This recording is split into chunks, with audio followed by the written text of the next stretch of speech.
Bienvenue, Iman Harish. Merci. Merci d'avoir accepté notre invitation. Je rappelle que vous faites plein de choses. Vous êtes secrétaire général du Forum de la Méditerranée, de la jeunesse, chargée de projet dans un think tank, et vous êtes également cofondatrice de la plateforme, j'ai envie de dire, citoyenne, Analyse.ma, collaborative en tout cas. Et vous lui direz un petit peu justement en quoi ça consiste, pourquoi ça a été créé, c'est-à-dire les objectifs que vous souhaitez atteindre. Mais on va démarrer tout de suite, Iman, par une chose. En préparant l'émission, j'ai parcouru en long, en large votre CV, curriculum vitae. Je me suis dit, bouf, c'est du costaud. Je dis, est-ce que j'ai pas en face de moi une candidate potentielle à une fonction à venir? Puisqu'on est en plein remaniement ministériel, des commissions une commission qui va se créer pour réfléchir un petit peu au nouveau modèle de développement. Oui, parce que voilà, c'est CV costaud. Bon, par rapport c'est simplement des études que j'ai effectuées. Et puis, c'est vrai que j'ai intégré le marché du travail dans un âge un tout petit peu précoce que ma promotion, ma génération. Et après, dès l'âge de 18 ans, je me suis lancée au niveau de la société civile. Parce que je rappelle que vous avez 24 ans. Oui. 24. Et que vous êtes déjà titulaire d'une licence d'excellence en sciences politiques et action publique. Oui. Un master. Et que je disais, vous êtes secrétaire général du Forum de la Méditerranée. La jeunesse est pleine de fonctions. Alors, une personne comme vous, une jeune personne comme vous, qu'est-ce qu'elle pense de l'atmosphère de cette rentrée? Alors, pour la rentrée politique, c'est vrai qu'après le discours du roi sur justement l'appel à un renouveau, surtout au niveau du développement, un nouveau modèle de développement, etc., il y avait un débat sur un petit peu les changements des têtes, des profils. Est-ce qu'on fait appel aux technocrates? Est-ce qu'on maintient l'ordre politique à travers justement des candidats issus des partis politiques? Et le débat, il est là, il est toujours là, mais vous en pensez quoi de ce débat-là, vous, en tant que jeune de 24 ans, je vais reprendre votre terme, qui a rejoint, en tout cas qui est dans le monde professionnel avec une certaine précocité, vous regardez les choses comment? Alors écoutez, quand il s'agit du service de l'intérêt public, il faut servir son pays, que ce soit technocrate ou politique. C'est vrai que, pour moi, il me semble qu'il faut maintenir le modèle classique politique à travers les urnes, à travers les candidats issus des partis politiques. Et c'est vrai que les partis aujourd'hui ne favorisent pas, par exemple, l'émergence des compétences. Mais ça ne veut pas dire qu'on ne ferait pas appel aux technocrates.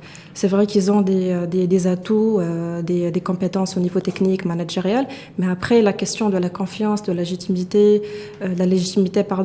se pose.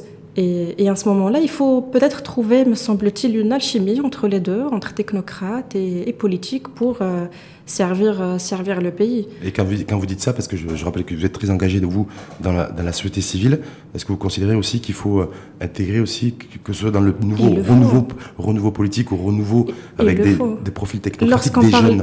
Lorsqu'on parle de gouvernance, lorsqu'on parle de coaction, les jeunes se sentent toujours peut-être concernés très concernés par des problèmes d'ordre sociopolitique ou économique, mais ils ne se sentent pas impliqués ou encore consultés. Donc il faut arrêter vraiment cette approche de regarder la jeunesse ou la société civile comme une cible ou bénéficiaire d'un programme de développement X ou Y, mais il faut les intégrer en tant que partenaires pour qu'ils soient vraiment des agents de développement. Parce que pour vous, c'est pas le cas?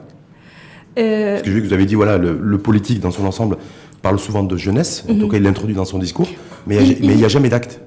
Il y a deux sens, c'est-à-dire quand c'est l'institution qui fait appel à la jeunesse ou à la société civile, à titre consultatif, ça, ok, on a le texte, on a le corpus juridique qui régit ce processus, mais après, concrètement sur le terrain, est-ce que le cas ou pas?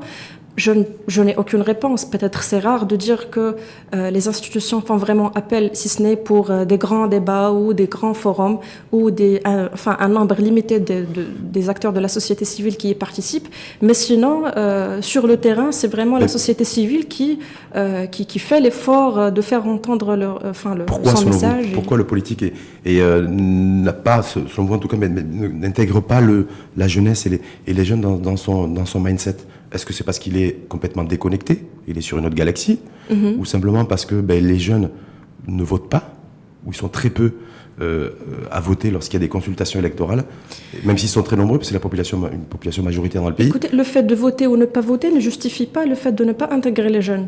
Au final, c'est leur choix et ça relève de leur liberté individuelle et droits fondamentaux, enfin le droit de choisir voter ou ne pas voter.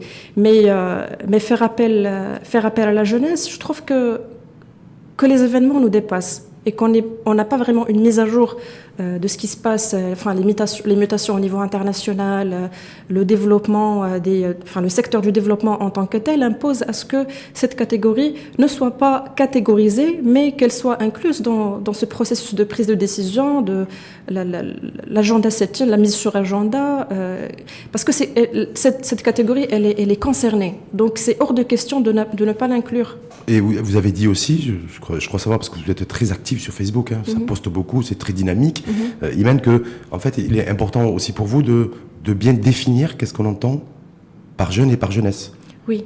Parce que vous dites en fait, c'est une catégorie, mais il y a aussi des déclinaisons de catégories à faire. Absolument.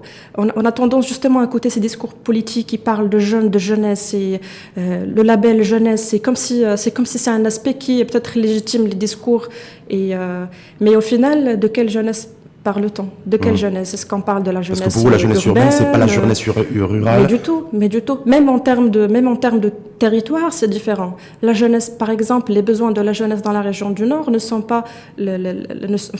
pas les mêmes besoins que ceux qui habitent à la région du Grand Casablanca ou le Sud-Est. Donc, vous réclamez quelque part, est-ce que le politique ait une approche un peu à la carte de la jeunesse?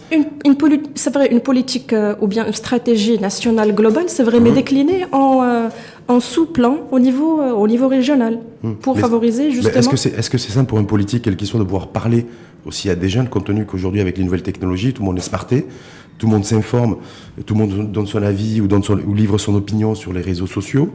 Et du coup, le politique, il a un peu de mal à trouver des points de connexion pour dialoguer et faire passer les messages aux jeunes et à cette jeunesse. Il a intérêt justement à s'aligner. Carrément. Vous lui mettez la pression là. Et oui, il a intérêt. Vous savez, la jeunesse constitue vraiment un grand pourcentage de la population, que ce soit au Maroc ou en Afrique. Nous sommes dans un continent qui est, le plus jeune continent. Donc, quand on parle justement de population et qu'on intègre cet aspect démographique, social, économique, on parle de toute une société, on parle de générations futures. D'avenir de territoire et de pays.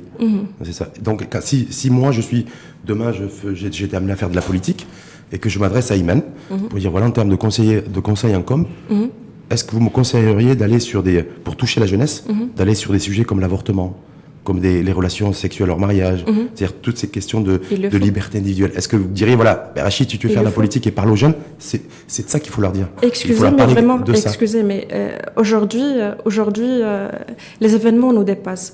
Normalement, les droits fondamentaux et les libertés individuelles, ce sont des sujets vraiment qui relèvent d'un champ qui doit être bien institutionnalisé et par là même être décliné en normes. Et par défaut, les individus auront cette possibilité ou cette capacité d'apprendre et d'appréhender ce qui se passe au niveau des cadres, au niveau des lois. Et donc le comportement des individus soit accepterait justement cette donne ou encore valider le sentiment naturel de tout être humain d'avoir les droits fondamentaux, des libertés individuelles, à l'instar du droit à la vie privée. Est-ce que vous sentez épié, vous?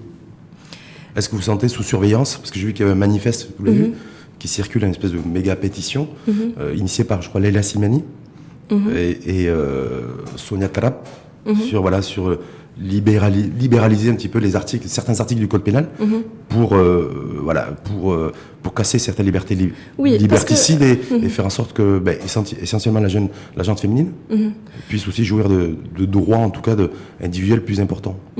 L'idée, c'est justement de revoir ce corpus juridique et modifier le contenu de quelques lois. Est-ce que c'est un sujet qui est important pour vous, à titre personnel, qui est un sujet de discussion régulier, en tout cas récurrent, avec les personnes avec les jeunes qui ont votre âge? Ou est-ce que les sujets sont ailleurs? C'est tellement... normalement, ça relève vraiment d'une problématique ou bien d'une notion qui est naturelle, qui est... d'une manière spontanée, on ne réfléchit pas que vraiment... Est-ce qu'on est est-ce qu'on est dans d'une décennie où on exerce toujours la tutelle, on surveille la vie privée des gens, mais c'est inadmissible pour nous, les jeunes. Est-ce que c'est une préoccupation, selon vous, des jeunes qui ont, comme vous... Tout le travail qu'on entame au niveau de la société civile, au niveau des organisations de la société civile, ça va dans ce sens. C'est-à-dire dans le sens d'ouvrir le débat, de dialoguer, d'influer sur les politiques. C'est les ONG qui créent le débat ou c'est la jeunesse qui est un pan, c'est à peu près 30% de la société qui exprime un besoin. C'est une émanation parce que la société civile, au final, c'est un groupe de petits groupements de jeunes qui créent des associations. Mais est-ce qu'ils sont représentatifs de la jeunesse? Est-ce que chez les jeunes, par exemple, selon vous, Iman, ils sont beaucoup plus... Est-ce qu'ils sont... La tendance, c'est le conservatisme ou c'est la modernité? Écoutez, je ne peux pas donner des jugements comme ça sans statistiques. Voilà, sans statistiques, mais... Votre ressenti? Parce qu'au final, le jugement, enfin, c'est pas un jugement, mais l'idée que j'ai, ça ne relève que de mon entourage. C'est normal que je fréquente les gens qui ont justement ce mindset qui est ouvert Est-ce que vous fréquentez essentiellement des gens que vous côtoyez de par votre engagement citoyen dans la société civile, des gens qui fonctionnent, mais ce n'est pas qui ont un fonctionnement cérébral identique? Oui, mais ce n'est pas représentatif. Est-ce que c'est pas un tort, ça? Comment? Est-ce que c'est pas un tort d'avoir dans le milieu associatif que un groupement de personnes et de jeunes qui j'ai travaillé partagent les mêmes valeurs? Non, j'ai travaillé justement avec des organismes qui ont des orientations pas que de gauche ou socialiste, mais c'est vraiment de tout le tissu politique et sans aucun problème. Au contraire, c'est cette diversité sur laquelle on doit justement travailler pour... Est-ce que le gros du travail n'est pas là? Oui. On n'a pas compris que cette diversité est une force. On n'a pas compris. Est-ce que vous, la nouvelle génération, parce qu'il y a une nouvelle génération d'entrepreneurs, et vous êtes concerné parce qu'il y a aussi l'entrepreneuriat, j'allais dire, quelque part c'est l'entrepreneuriat social que vous faites. Oui. On est bien d'accord? Donc il y a l'innovation sociale aussi. Est-ce que c'est pas aussi le changement de modèle? C'est d'avoir un tour de table, j'ai envie de dire, en tout cas de personnes qui vous accompagnent dans la réflexion, dans le partage, dans l'engagement citoyen, qui viennent d'horizons complètement différents, divers, et qui ont peut-être des valeurs qui sont aux antipodes des vôtres. Oui, il le faut, à ce que ce soit aussi représentatif. Et cette multiplication, cette diversité de background, d'orientation, je ne sais pas, d'objectifs, ce serait justement bénéfique pour apporter une solution ou des alternatives qui puissent exprimer justement ou considérer l'expression de nos besoins. Donc, que ce soit au niveau local ou national. Aujourd'hui, on parle d'un nouveau modèle de développement, mais il faut vraiment veiller à ce qu'il soit inclusif, à ce qu'il touche des domaines où la jeunesse joue un rôle important, à savoir la politique, le côté juridique, à travers justement la modification du contenu de quelques lois qui relèvent des libertés individuelles et des droits fondamentaux. Sur le plan politique, à savoir peut-être la modification aussi, par exemple, de la loi organique sur les partis politiques et par-delà même le code électoral, à ce qu'il y ait une grande participation de la jeunesse et que ce soit aussi inclusif. Favorable à l'instauration du vote obligatoire, vous? Pour que les jeunes, d'ailleurs, je rappelle, c'est 30% de la population, puissent peser dans des décisions politiques. Est-ce que vous considérez qu'effectivement, ça serait peut-être pas mal aussi d'envisager cette piste de rendre obligatoire le vote? Écoutez, personnellement, il me semble que n'importe quelle obligation ne doit pas avoir lieu. Et vous êtes contre tout ce qui est obligatoire? Oui. Je suis comme ça aussi avec vos parents, quand vous imposez des choses, il y avait un refus.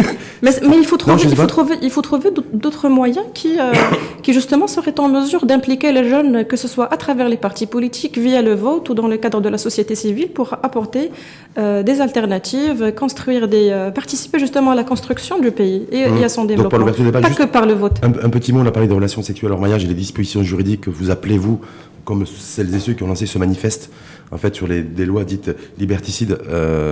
Est-ce que vous considérez, qu'est-ce que vous pensez, vous, de la question de l'avortement? Est-ce qu'à 24 ans, bientôt 25 ans, on a un avis tranché sur l'avortement?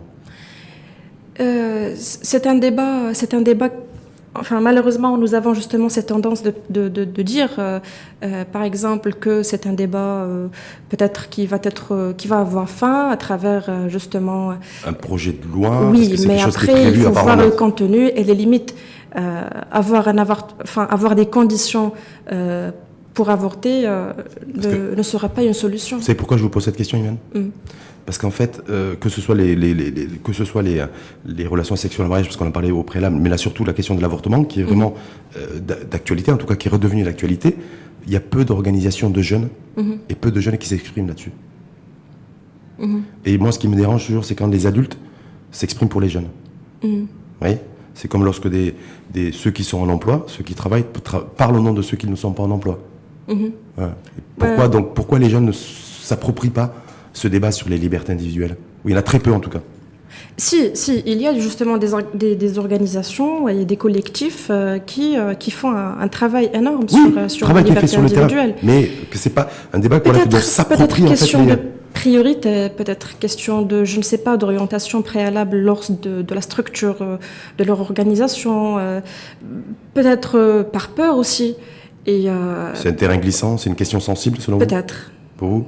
Parce qu'il y a aussi de la divinité, il y a de la sacralité, donc oui. Du coup il y a celles et ceux qui se disent bon, je passe sur ce terrain-là, moi j'ai une croyance arrêtée, donc soit on a peur ou on n'a pas le courage justement d'aborder ce genre de questions qui touchent que ce soit la culture, le traditionnel, le sacré, le religieux, etc. Mais je pense que ce débat... Même quand on est jeune, on n'arrive pas à dépasser ça, à le surmonter intellectuellement. Normalement, au contraire, lorsqu'on est jeune... Oui, c'est pour ça que je pose cette question avec... Lorsqu'on est jeune, c'est là où on discute, c'est là où on s'exprime, c'est là où vraiment on... Et on a un peu de mal, parce que même quand on voit sur les réseaux sociaux, parce que je rappelle que vous faites partie, vous, de la génération qui est née après 1990, et l'avènement d'Internet et des réseaux sociaux. Donc vous êtes quelqu'un, Iman, qui est ultra connecté. D'ailleurs, on le voit sur votre page Facebook, on voit toutes ces choses-là. Est-ce que là aussi, on a quelque part une espèce de carcan psychologique et mental qui fait qu'on se donne aussi des limites pour s'exprimer sur certains sujets où on est complètement autonome en termes de pensée? C'est une question personnelle, parce qu'au final, l'utilisation des réseaux sociaux relève justement d'un ordre personnel, c'est-à-dire il y a des gens qui s'expriment, qui n'ont pas de calcul à faire, qui n'ont pas qui sont spontanés en fait. D'obstacles. Ouais. Et il y a aussi une tranche de personnes qui, peut-être par souci, je ne sais pas, que ce soit personnel, professionnel, s'autocensurent parfois. Et donc, mais au final, les réseaux sociaux ne sont pas aussi représentatifs. Le virtuel n'est pas le réel. C'est vrai, c'est un moyen c'est une plateforme d'expression. C'est une espèce de marqueur aussi au niveau de la société. On a l'impression que voilà, c'est ce qui se dit, ce qui est en échange et en débat sur les réseaux sociaux, quelque part marque un petit peu aussi des pans de la société. Oui. Et voilà, même certains médias s'en font le relais. Oui, mais nous l'avons vu lors de quelques mouvements sociaux en 2011 et en 2016 avec le Hirak du Rif, mais aussi au niveau même régional. Aujourd'hui, s'il y a vraiment des manifestations organisées, c'est via Facebook. S'il y a des grèves à organiser, c'est via Facebook. Des manifestations qui sont organisées avec aussi des gens qui seraient en capacité de porter un projet de société. Parce que très souvent, on attend du politique aujourd'hui qu'il soit visionnaire, qu'il puisse nous transporter, nous faire rêver, vous voyez, briser ces frontières virtuelles. C'est ce qu'on souhaite, mais après, c'est aussi aux jeunes si on demande justement à l'État et aux institutions de changer leur approche et donc de concerter, de travailler avec les jeunes aussi, peut-être qu'il faut moderniser un petit peu les formules des mouvements sociaux, ne pas vraiment stagner dans la vie, mais aussi, je ne sais pas, créer des synergies, créer des projets et voilà, les proposer directement. C'est un petit peu ce que vous faites, parce que je rappelle, je le disais au préalable lorsqu'on a démarré le débat, Iman, c'est que vous êtes le secrétaire général du Forum de la Méditerranée de la jeunesse. Donc c'est ça aussi, c'est des jeunes aussi, parce qu'ils n'ont pas tous cette chance que vous avez. Même si je rappelle que je pense et je crois savoir que c'est de la méritocratie, vous n'êtes pas retrouvé projeté comme ça, voilà, secrétaire général de Forum de la Méditerranée de la jeunesse. Vous étiez engagé depuis 2014 et vous l'êtes depuis 2018, c'est bien ça? Oui. Pour ces Marocaines et Marocains qui n'ont pas cette chance, mais qui ont des projets, qui ont envie de faire des choses, qui ont envie de faire bouger leur territoire, leur région, leur pays. Le concept justement au Forum méditerranéen de la jeunesse, c'est d'abord nous avons des sections partout dans le Maroc et même à l'étranger. Donc l'idée c'est justement de démarrer à partir du local et travailler sur le national. Et récemment nous avons participé à une conférence, c'était plutôt un focus group avec l'Union de la Méditerranée pour élaborer une stratégie de jeunesse. Donc c'est vrai qu'on organise des activités de sensibilisation, de plaidoyer, de renforcement de capacité. Beaucoup d'actions, mais je ne voudrais pas que la jeunesse se fasse un petit peu comme certaines organisations et certaines formations politiques, se retrouver dans des grandes organisations comme ça. Et en fait, on se retrouve pour parler, pour palabrer, et il n'y a pas forcément d'action qui s'enfuit. Vous voyez ce que je veux dire? Donc c'est pour ça que moi, ma question, c'est de dire, voilà, sur la Méditerranée aujourd'hui, on a un Maghreb qui est en panne sèche. On a une jeunesse maghrébine qui est là et qui est prise en otage de tout ça, que ce soit la jeunesse marocaine, la jeunesse algérienne ou la jeunesse tunisienne, mais j'inclurai aussi la jeunesse mauritanienne pour faire le tour. Voilà, et libyenne aussi, complètement, vous avez raison de le préciser. Voilà, est-ce que tout ça, ce blocage, cette situation métaphysique, pour moi, empêche cette jeunesse et votre jeunesse, en fait, et ces jeunesses de pouvoir travailler ensemble au travers d'actions concrètes? Ou au contraire, c'est peut-être la frustration qui nous mène à réfléchir davantage. C'est plutôt un avantage pour vous, les jeunes? Oui, c'est comme un moteur, c'est un catalyseur. Ça nous emmène justement à réfléchir autrement. À dire que peut-être la mobilisation dans la rue, c'est vrai que ça stimule un petit peu l'opinion publique, c'est important pour la communication, pour les médias, mais finalement, concrètement, qu'est-ce qu'on peut apporter si ce n'est à travers un processus d'élaboration de projets, de propositions, d'avoir justement cette force. C'est quoi? C'est des projets de développement économique, développement social dans les territoires, c'est ça en fait? Oui. Et le développement de l'action citoyenne, de l'engagement citoyen. Oui, il le faut, surtout au niveau territorial. Il faut vraiment arrêter à ce qu'on établisse des projets au niveau national et qu'on espère avoir les mêmes impacts dans toutes les Quand vous vous retrouvez, Imen, avec un jeune ou une jeune algérienne, un jeune ou une jeune libyen, un jeune ou une jeune tunisien, qu'est-ce qu'ils disent en fait? Où est-ce que vous êtes tous d'accord et où est-ce que vous n'êtes pas d'accord? Nous vivons dans la même région, le même continent. Nous avons les mêmes problèmes socio-économiques, politiques, environnementaux, culturels aussi. C'est vrai que nous avons des choses en commun. Nous avons eu un passé nous avons eu une histoire qui se ressemble un petit peu. Et donc, par défaut, ce qui suit, je dirais même la période du colonialisme ou du protectorat, est un petit peu la même chose, car le background est le même. Donc, finalement, je trouve qu'on partage des valeurs communes, des aspirations communes, une voie de jeunesse commune. Le bien-être, le développement démocratique, le développement des libertés. Surtout le bien-être, c'est quelque chose dont on ne parle pas au Maroc. Nous n'avons pas de politique de bien-être citoyen, c'est malheureux. Même du Maghreb, peut-être en dehors de la Tunisie. Justement, pour la Tunisie, il y a eu des élections. Vous avez vu? Premier tour des élections présidentielles. C'est un inconnu qui est arrivé en tête. Kais Saied, qui est retraité d'ailleurs de la fonction publique, il était dans l'enseignement supérieur. Et certains experts à travers le monde, en tout cas, disent voilà, c'est une vraie rupture entre le politique et les électeurs. Le fait que ce monsieur, Kais Saied, soit arrivé en tête au premier tour des élections présidentielles tunisiennes. Vous en pensez quoi, vous? Retraité, donc c'est pas un jeune. Oui. Écoutez, pour les postes de décision, pour les postes d'autorité, pour les postes de dirigeants, pour moi, ce n'est pas aussi un débat de discuter est-ce que c'est une femme, c'est un jeune, c'est un retraité, vu qu'il y a de la compétence et que nous avons vraiment une vision stratégique, globale. Il n'était pas la tête d'un parti politique. Je suis au courant, je suis un petit peu l'actualité et je ne formule pas mes avis à travers ce que je consomme, on va dire, à travers les médias. Donc, je préfère ne pas me... C'est-à-dire pour la construction d'un nouveau Maghreb, d'un Maghreb en tout cas 4.0, je me dis voilà, est-ce que ça rentre un peu en ligne de compte? Tout ça pour dire que ce Maghreb en tout cas politiquement... De toute façon, quand les choses suivent les processus normaux électoraux et politiques... Élections transparentes, démocratiques, on respecte. Voilà. Vous faites partie de ceux qui disent Peu importe ce qui sort du chapeau, pour les choix, chaque peuple assume son gouvernement. On a les politiques au mérite, c'est ce que vous êtes en train de dire? Oui. Indirectement. Ouais, je sais pas, je vous pose la question. Tout ça pour descendre et décliner un petit peu sur le continent africain, parce que politiquement, économiquement, c'est un peu compliqué. Il n'y a pas de Maghreb uni, encore des frontières fermées. Mais pour autant, on assiste depuis quelques temps et depuis quelques mois et depuis quelques semaines à l'accélération au niveau du continent africain. La zone de libre-échange qui a été validée en fin juin, juillet dernier. Donc le fait il y a une réflexion aussi pour une monnaie unique.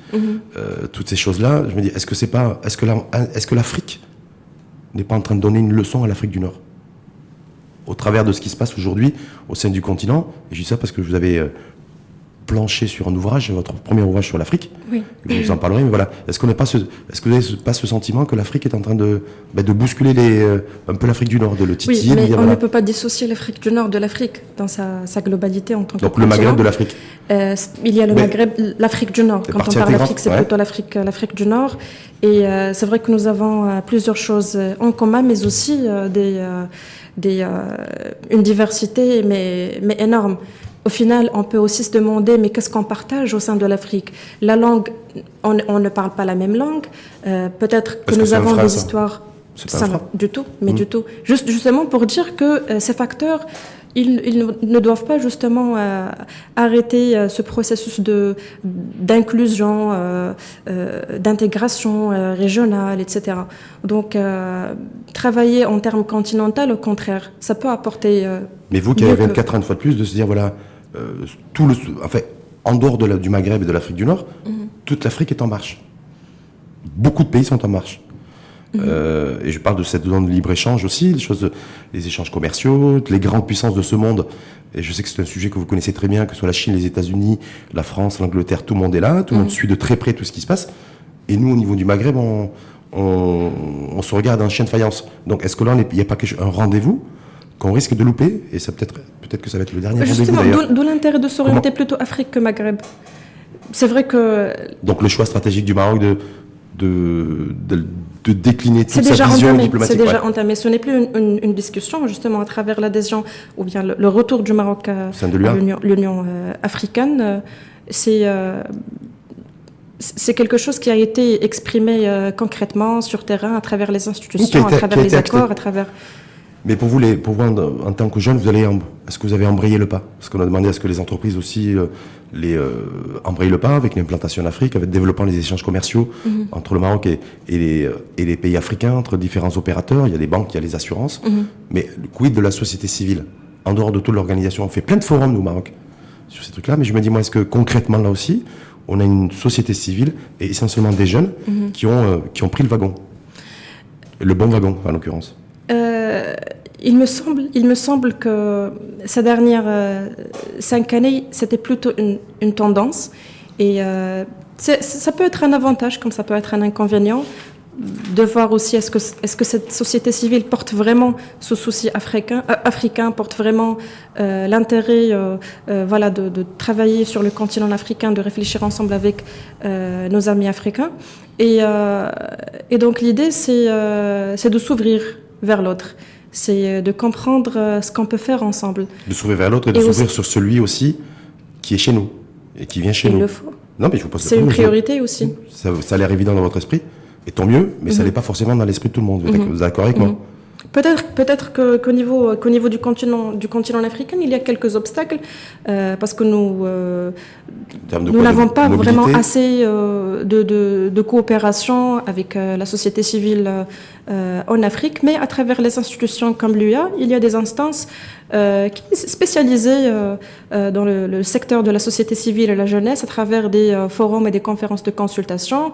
Nous avons aussi un envoyé spécial Afrique justement de l'UA et on est en marche. C'est-à-dire la jeunesse commence à bouger. En tout cas, le Maroc a déjà enclenché une première vague d'intégration en termes de migration. On assure d'ailleurs la présidence au sein de la commission de l'UA, migration, donc première vague d'intégration de populations provenant du continent africain. Il y a une deuxième vague. C'est qui va le jour. Et vous avez décidé en fait de vous intéresser à ça pour rédiger votre bouquin qui vient de sortir. C'est le premier ouvrage à 24 ans, Bravo. Merci. Ouais, parce qu'à 24 ans, il y en a plutôt qui passent leur temps sur les smartphones, et vous passez votre temps sur le smartphone, mais en même temps, vous arrivez à trouver du temps pour écrire. Il le faut. Ouais. Donc, il s'intitule Les politiques migratoires et les nouveaux regards sur l'Afrique. Pourquoi j'ai eu les politiques migratoires et les nouveaux regards sur le monde. Vous avez choisi, vous, l'Afrique. Oui. Pourquoi? Plus je cerne mon territoire, plus j'apporte quelque chose à dire. Et l'idée au départ, c'était vraiment de travailler sur quelque chose d'abord de descriptif, de présenter peut-être au lecteur de quoi il s'agit, le corpus juridique, les acteurs clés de la migration ou de la politique migratoire au Maroc, les institutions, un aperçu historique sur la migration, que ce soit au Maroc ou en Afrique en général. Voilà, dans les deux sens, c'est-à-dire soit venant de l'Afrique subsaharienne vers le Maroc ou le Maroc vers l'Afrique. Avec une approche politique, une approche économique, une approche sociale, une approche culturelle. Sécuritaire. Sécurité aussi. Oui. C'est important parce qu'on ne peut pas dissocier ces secteurs-là. C'est complémentaire et ça nous permettra d'avoir une vue d'ensemble sur ce qui se passe en matière migratoire et de comprendre aussi la politique migratoire du Maroc, sa politique étrangère en Afrique ou encore sa politique africaine. Et la question des flux migratoires au sein même du intrapays du continent africain, ce qui est un véritable enjeu aussi. Parce que c'est une migration sud-sud, parce qu'il n'y a pas que la coopération sud-sud, il y a la migration aussi sud-sud. Vous le posez aussi dans votre livre qui va sortir? Alors, je me suis plutôt intéressée sur la politique africaine au Maroc. Donc, soit à travers les étudiants qui viennent au Maroc, comment ils vivent leur vécu au Maroc, leurs expériences, leur background, et aussi l'aspect religieux, aussi l'aspect économique, politique, institutionnel, l'ensemble des acteurs ou l'ensemble des lois qui régissent justement cette politique, et aussi les institutions qui veillent à ce que l'intégration régionale soit comprise, mais aussi concrètement et une réalité implémentée. Politique qui soit complètement assumée par tout le monde. C'est peut-être important aussi, de par votre ouvrage et de votre engagement associatif dans la société civile, aussi d'ouvrir des débats sur les questions migratoires, sur la migration, sur les enjeux migratoires aussi, comme levier économique. Parce que très souvent, l'Occulte, vous avez vu dans le Nord, ils font des débats en disant, voilà, on est envahi par des gens qui profitent de notre système social. C'est un levier économique parce que nous avons toujours cette tendance de penser migration comme étant quelque chose de mauvais, quelque chose de problématique. Assez occidentalisée, non, d'ailleurs? Alors que non. Pourquoi on a une vision occidentalisée de la migration? C'est quand même assez surprenant. Nous l'avons hérité. Vous l'avez hérité? Merci en tout cas. Merci à vous. Merci Imen Lariche, je rappelle, donc secrétaire général du Forum de la Méditerranée, de la jeunesse, chargée de projet dans un think tank. Et juste un petit mot, parce que je l'ai dit en préambule, cofondatrice de la plateforme participative, collaborative, citoyenne, Analyse.ma. Donc c'est des groupes de citoyens, bénévoles, qui postent des réflexions par écrit. Voilà, sur des sujets politiques, économiques, culturels, sociaux, juste pour ouvrir un débat et se poser des questions, apporter des alternatives, recommander quelque chose. On s'exprime. En tout cas, vous ne faites pas de dos. Vous voulez être actif dans ce débat public, de manière à pouvoir aussi retrouver le chemin de la sérénité, du progrès et du développement. Oui. C'est ça en fait votre leitmotiv? Oui. Merci, en tout cas ça fait plaisir. Merci à vous. Ça fait plaisir, en tout cas ça m'a fait énormément plaisir, je vous l'ai dit, déjà d'accepter l'invitation au débat. Merci. Et doublement plaisir d'avoir contribué à apporter tout ce contenu dans un débat de la part d'une jeune Marocaine, 24 ans, bientôt 25, mais on dira 24, parce que vous n'avez que 24 ans pour l'instant. Voilà, ça c'est important et c'est intéressant parce que l'avenir de tout un pays, de tout un territoire passe par sa jeunesse, mais une jeunesse engagée. Merci une fois de plus Merci beaucoup. à vous, en tout cas, Imen, et je vous souhaite une belle journée. Merci.